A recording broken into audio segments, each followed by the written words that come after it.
Olha só.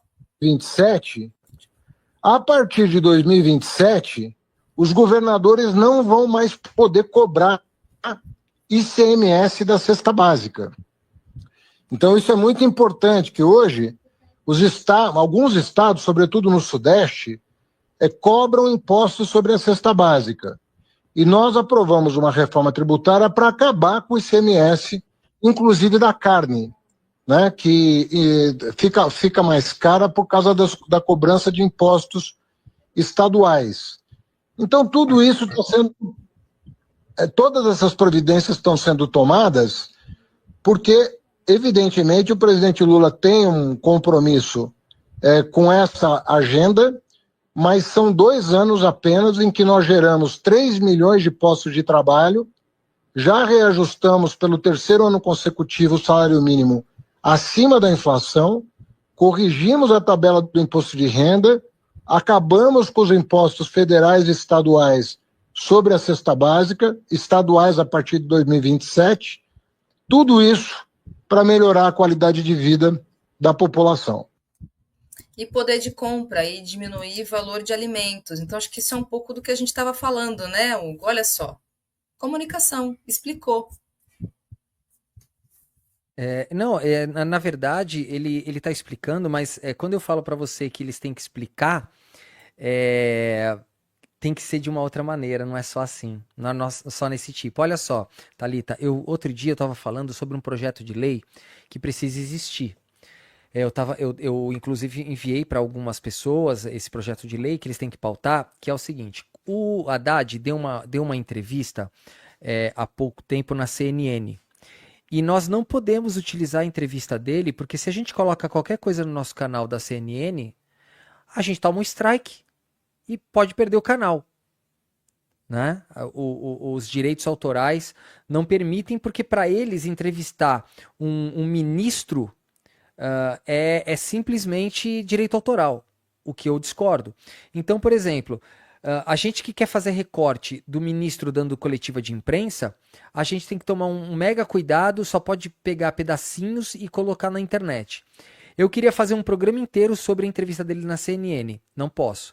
Então eu falei, olha, tem que pautar na Câmara uma nova lei, né, uma emenda, enfim, o que seja, para que todas as entrevistas de funcionários públicos, sejam de comissão, seja federal, estadual, municipal, não interessa. Todas as entrevistas não podem de maneira nenhuma ter direito autoral. Para quê? Para que nós, que queremos pautar a verdade, também possamos utilizar essas entrevistas. Agora o Haddad vai na CNN, faz uma entrevista brilhante, eu não posso usar. E aí, como é que fica? Como é que não tem aquele filme lá do Tropa de Elite? Me ajuda a te ajudar? Né?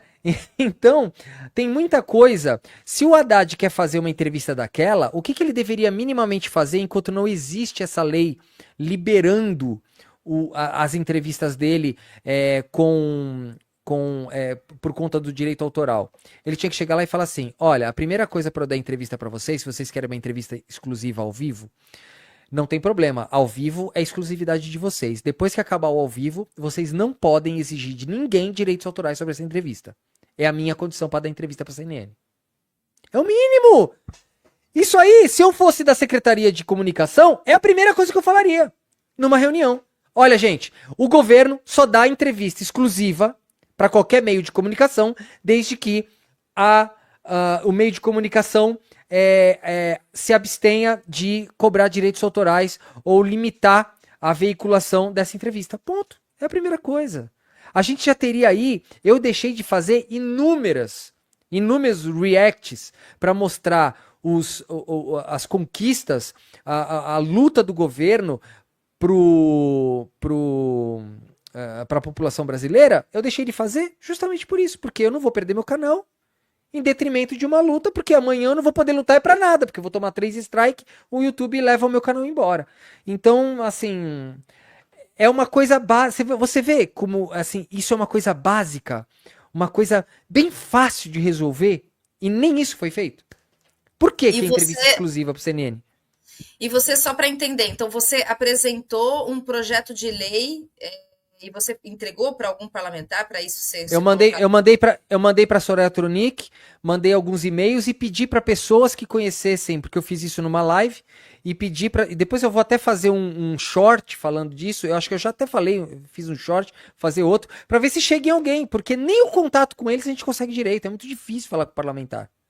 Sabe? É muito difícil.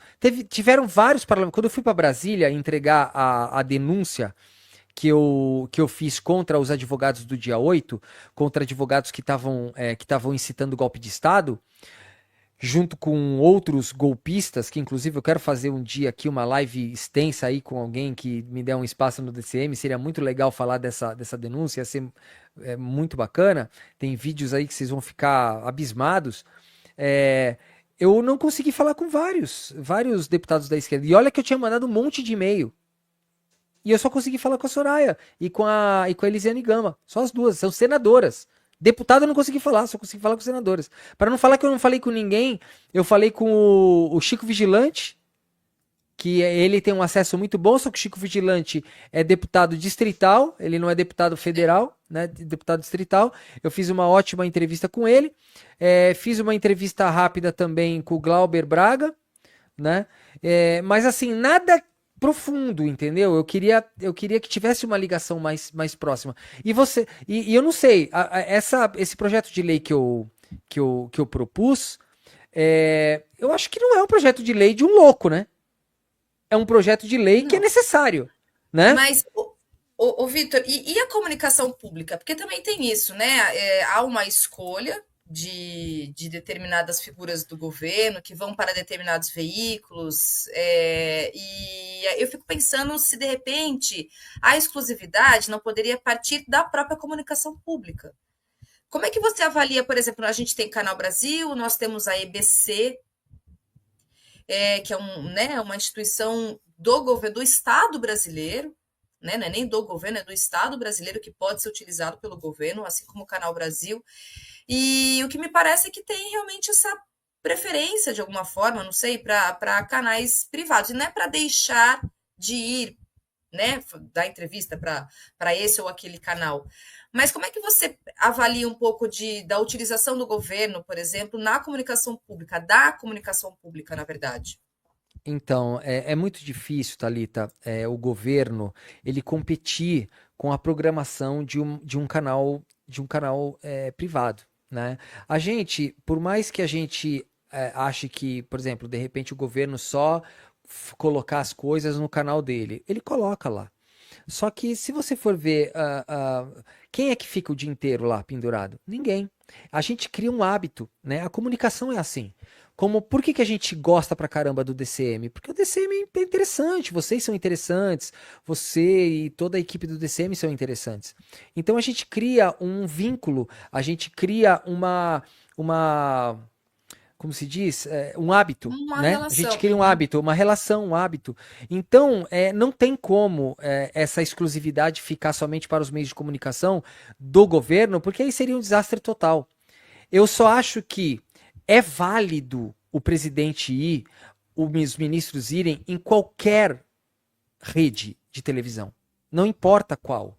O que importa é que esse direito de transmissão posterior ao vivo tem que ser totalmente irrestrito. Não pode ter nenhum direito autoral, porque funcionário público não tem direito autoral. Funcionário público não tem. Ninguém pode dominar a fala de um ente público. Ninguém pode ter, um cunho estritamente, como se diz, exclusivo de uma fala de alguém que trabalha para o povo e chegou até aquele programa, até no seu próprio combustível, com dinheiro público. Então a gente não. Eu acho que é válido. É válido. Eu acho que eles tinham que ir até mais. Tinha que ir em Globo. Só que, por exemplo, debate entre candidatos à presidência na Globo. Se você colocar 1 segundo daquele debate, você perde seu canal. Eu quase fui derrubado no dia por colocar 1 segundo. Então, quer dizer, Peraí, como assim? Gente, vamos fazer o seguinte, ao vivo é ao vivo. Depois, direitos liberados daquela transmissão. É simples assim. A partir de uma premissa também, Vitor, de que rede de televisão é uma concessão pública, né? Exato, perfeita colocação. Olha, você lembrou de uma coisa assim, você me matou a pau agora. É isso aí. Entendeu? São empresas privadas, mas são concessões públicas. Exato, são concessões públicas, como se não dessem, dando espaço para um ente público, mas com domínio próprio da fala pública. Isso não existe. Não existe, tá? Então, assim, eu acho que se esse projeto fosse para frente, eu garanto para você que a liberdade da gente poder utilizar entrevistas inteiras para React de qualquer transmissão, de qualquer entrevista do governo, a gente teria muito menos fake news. Não, a gente não estaria resolvendo o problema, mas eu garanto para você, se eu pudesse ter feito um react daquela entrevista do Haddad na CNN, se eu pudesse fazer um react completo de tudo, eu teria pelo menos aí uns 50 cortes daquela entrevista. Meu, 50 cortes faz estrago. Você bota aí 10 mil, 20 mil visualizações de cada corte. Meu, a gente tá ajudando, a gente tá mostrando pras pessoas. Porque o Haddad falou de mentira, o Haddad falou de fake news, o Haddad desmoralizou todos esses bandidos. E ele deu respostas ótimas. Ele desafiou a jornalista que tentou imputar ele ali uma responsabilidade que não era. Então foi ótimo, só que a gente não tem acesso, então só quem assistiu CNN. Agora eu te pergunto, de 210 milhões de brasileiros, quem viu aquela entrevista?